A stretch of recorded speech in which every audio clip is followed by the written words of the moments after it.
Good afternoon, everyone. I'm Kat from the Littlestown Library of the Adams County Library System, and welcome to our virtual Summer Quest 2020 program, Tiny Art for Teens. And today we are going to do a nighttime scene of a very special wizard castle that some of you may recognize. So that's what we're going to be painting today. And if you signed up for an art kit, then you should receive a couple items that will help you.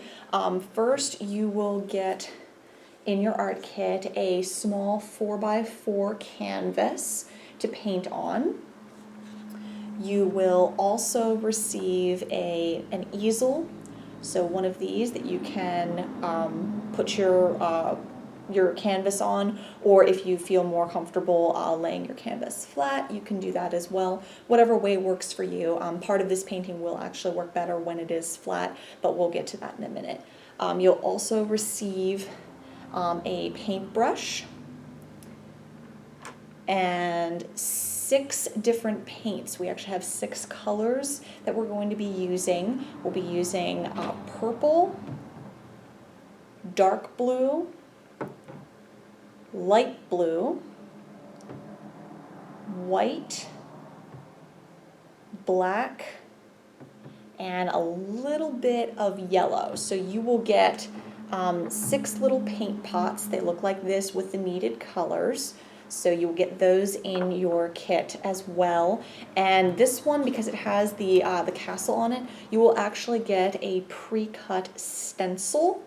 So you will have that already included in your kit to use. If you did not sign up for an art kit and you're just using materials that you have at home, the download for the template will be on the Adams Library website, adamslibrary.org, under the event page for the Tiny Art for Teens. So if you want to print that off at home rather than getting that through an art kit, you can do that as well. Some other things that you will need something with water in it to clean your brush. It's very important to clean in between colors. You'll also need a paper towel or a napkin to dry your brush with as well. And it also will be very helpful to have a separate paper towel or a paper plate or newspaper, something to lay your canvas flat on if you need to.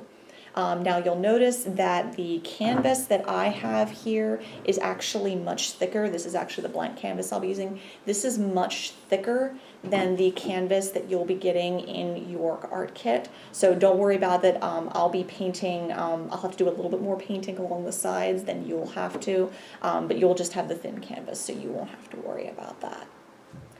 So without further ado, let's go ahead and get painting.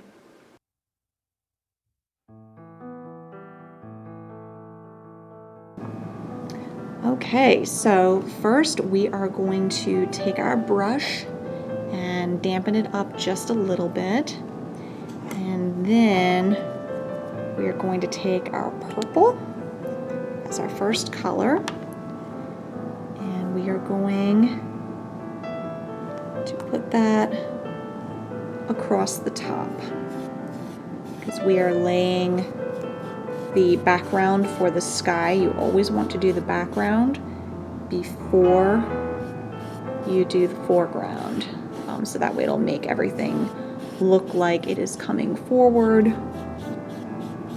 towards you, as opposed to trying to put the foreground first and paint around it. It's a little bit backwards there. So I'll turn this a little bit.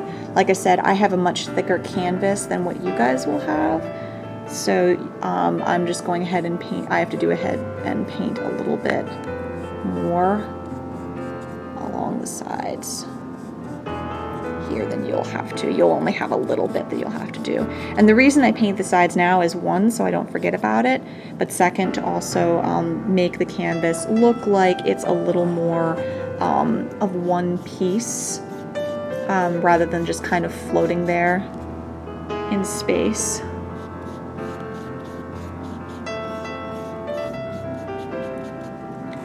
Since the purple is the darkest color, that's the one that we're laying down first.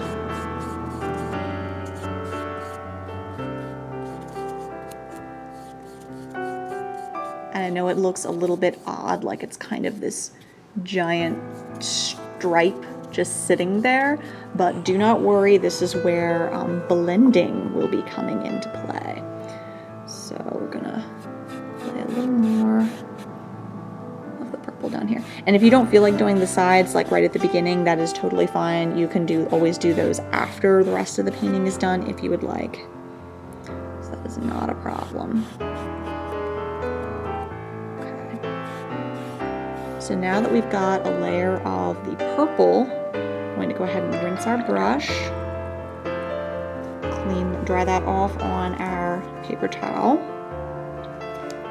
Then we're going to close up the purple for the moment. We might come back to it if we need to. And then we're going to open the dark blue.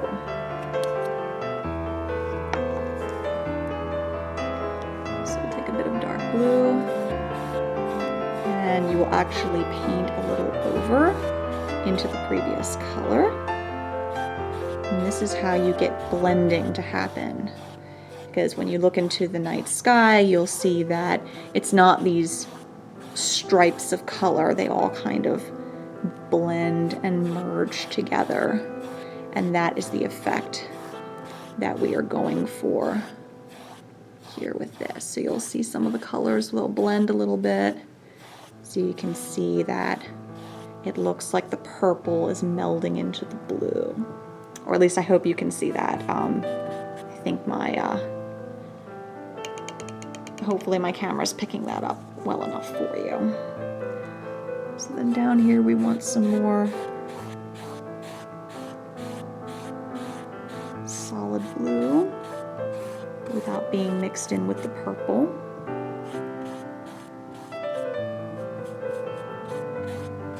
And you want to make sure you're making nice horizontal strokes.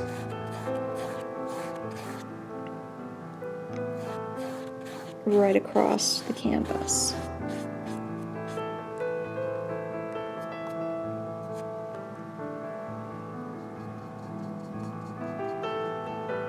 Get a little bit of that edge there. I'm not going to fully paint the edges, I think, this time, because those can be touched up later, but I just want enough that it won't interfere when I go to do the rest of the painting.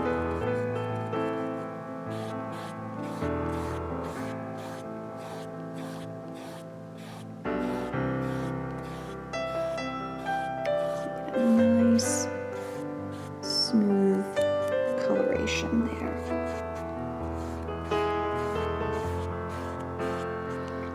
Okay, so now we want to clean our brush again, dry it off on our paper towel, close up our dark blue for the moment. Again, we might come back to that, and then open up our light blue. And we'll do the same thing again, putting down a stripe of the light blue. And then melding that into the dark blue. So you can see that I'm not changing colors, I'm just kind of going up into the dark blue a bit and then back down into the light blue, so I'm trailing some of the colors into each other and creating that blend. And this works best when the paint is still wet. If your paint starts drying out or you find it's not blending well, you can add a little bit of water on your brush, make your brush a little bit damp, but be careful doing that, because if you add too much water, it will get very, very runny, and which is fine if you're doing kind of like a watercolor look, but we're just using straight acrylic paint here, so we don't want it to be too runny. We want it to blend, but we don't want it to completely. And I need to adjust my easel because my easel's starting to fall down. It's the one. I'm gonna scoot this back a little bit so you can see a little bit better. So there's our pale blue. Alrighty. And now at the the very bottom, we're going to have some white. So go ahead and clean off your brush and close up your blue. And then we're going to break out some of the white here. So this will be at the very bottom because the sun is going down, so you want that to be at the very, very bottom. Here, there isn't a whole lot of it, and then you can blend that just a little bit into the blue above it.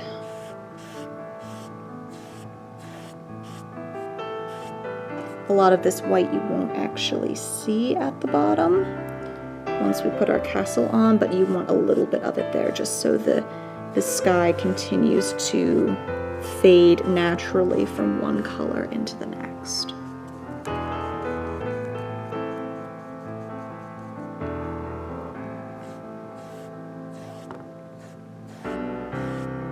And if there's any spots that you look back and you're like, oh, I need to touch that up a little bit, you can go back with one of the other colors, just do so lightly. So then we'll clean our brush.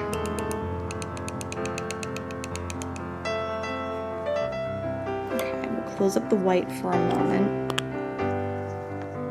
Okay, so as you can see, this is our evening sky fading from the darker purple into the darker blue, into the lighter blue, and then finally down into the white.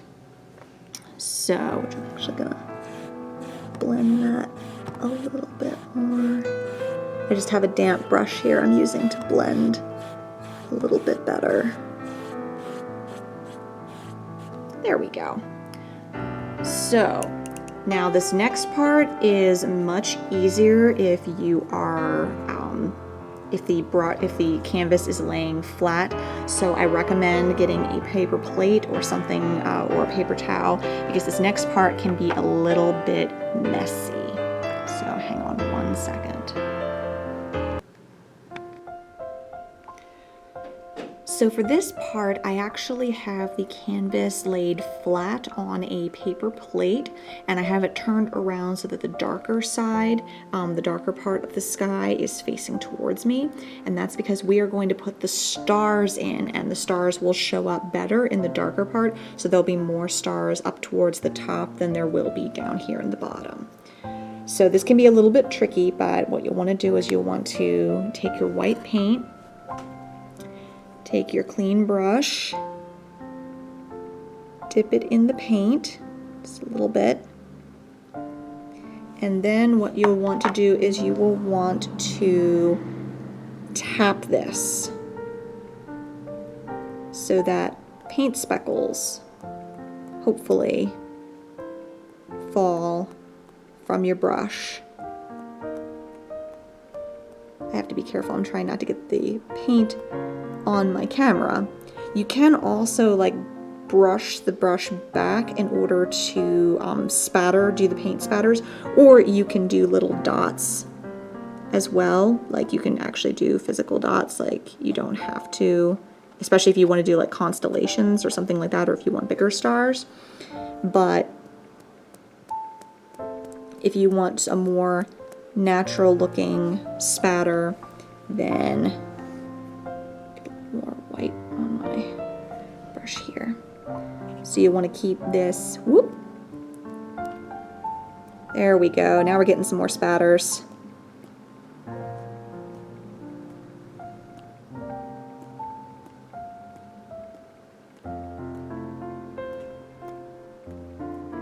So you just tap that and you see you're getting this paint spatters on, hopefully not on my camera, but hopefully on the canvas. So you see there's all kinds of stars, and I'll make sure I'll have a couple up here. Yeah, doing the paint spatter, it makes it look more random than it would otherwise. So whenever you have a comfortable amount of stars, then you can stop. You want to keep it more on the random side, and hopefully they'll look like stars and not like snow. But it could be nighttime and snowing at Hogwarts. That's fine too. you know, we can do that too. That's not a big deal. So, and just make sure that for this part of the project, you'll probably also need like newspaper and stuff around, even outside of the paper plate, because this does have a tendency to go everywhere. So just be aware of that when you are doing this part. A couple more little stars. And there we go. So when you turn it around, you can see that we have a nice starry kind of sky. And now the important part is to let this dry completely. It has to be completely dry before we go on to the next part, because that will require us laying a stencil on top of your canvas, and you do not want your sky to still be wet when that happens. So we'll give this about 10 minutes to dry, and then we'll be back for the next part.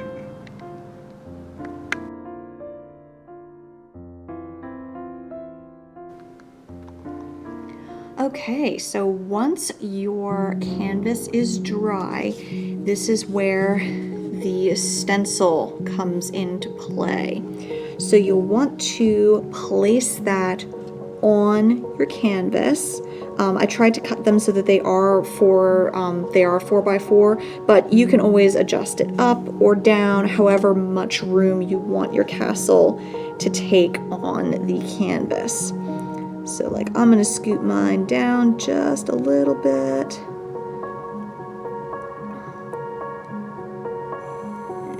And yeah, maybe right about there for me. So you can see I go off the edge just a little bit, but that's not a problem or anything. So then what you want to do, and this is why you need to make sure your canvas is dry, is you'll want to hold it down, and then you'll be taking your black paint and then painting over the stencil. I myself am not good at drawing buildings. That's why I am including a stencil in this, because buildings are hard. So then you just want to bring the paint right along the stencil.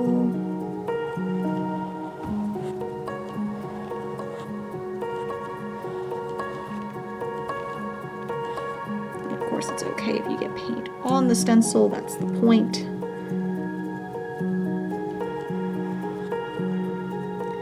You also want to make sure the edges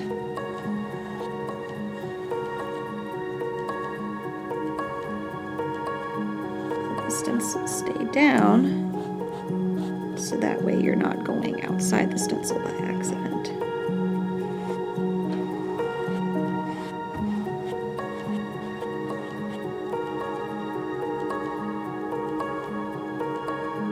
Using a stencil makes it a lot easier to do things like buildings,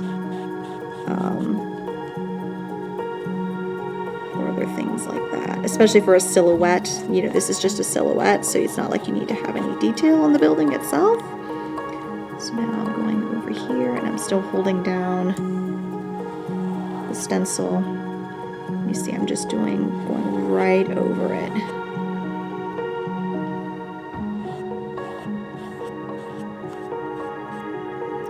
And just make sure that you carry the edge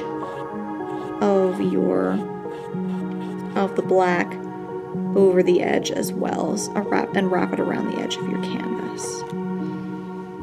So I'm just going to go ahead, and while the stencil is still up, I'm just going to fill in this bottom part here.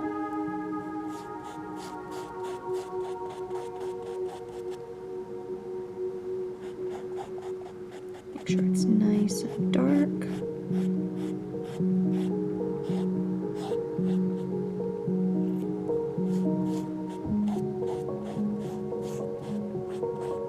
But you don't want to layer the paint on too thick, otherwise it will take forever to dry.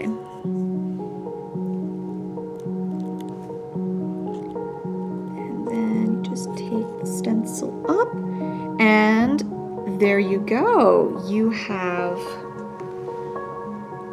Hogwarts or Wizard Castle or whatever it is you would like. Now, even though we're including the stencil, if you decide you don't want to use the stencil and you just want to make your own castle silhouette for the painting, you know, make your own version of the towers and such, you are perfectly welcome to do that. You are under no obligation to do things exactly the way we have them laid out on here. It's entirely up to you. We just figured it'd be a good idea to include a stencil so that way if you wanted to do that, then you didn't have to feel as intimidated by having to, oh my gosh, I have to, you know, paint an entire castle, but I'm still a beginner. That's why we have the stencils. So, as I said before, I've got to do a little bit more painting on the bottom to make sure that this follows through, but there we go. And actually that didn't turn out too bad at all. And if you want to make any modifications, you know, you want to add some towers, maybe not do quite all of the towers, you can do whatever you would like to make this your own. So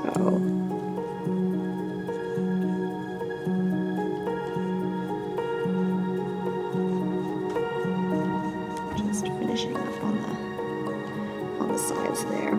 So you will want to let this dry completely once again in order to go to the next step. The trick with having darker colors laid down is that if you put a lighter color on top, you want to make sure that it's completely dry. Otherwise, the yellow will get mixed with the black the way that the different shades of the night sky did. And unlike the night sky, we don't want that to happen on our castle here.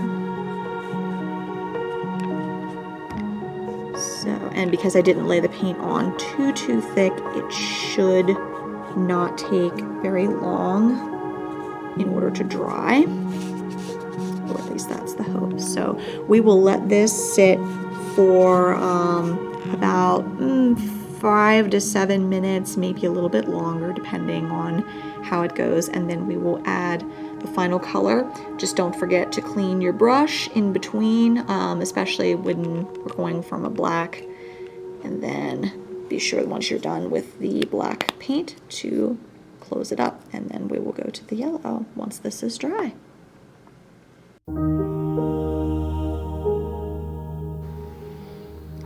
Okay, so now that the black is almost entirely dry, I think I see 1 or 2 little spots that might still be a little wet. Now we can take our yellow, just a little tiny bit, and then we can make the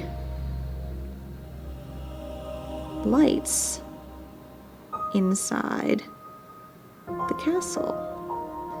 So you can use the side of your brush and go straight down, kind of creating sort of a column of light. You can also use the corner of your brush to just do a little dab there to make a window up high. You can do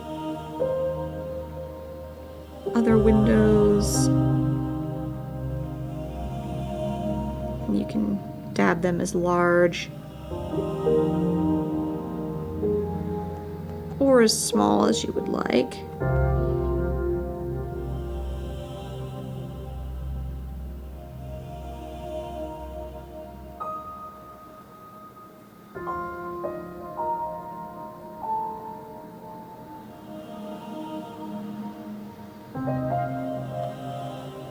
Wherever you think they would have windows. Doesn't really matter. You can put as many windows as you'd like, or as few as you would like. You know, if you don't want a whole lot of windows, that's totally cool. If you'd like a bunch of windows, then that is cool too. It's all whatever you would like there. Just the final, final detail touches there. And you see, and with the black being completely dried, then the yellow really stands out quite nicely there, doesn't it? I'll add another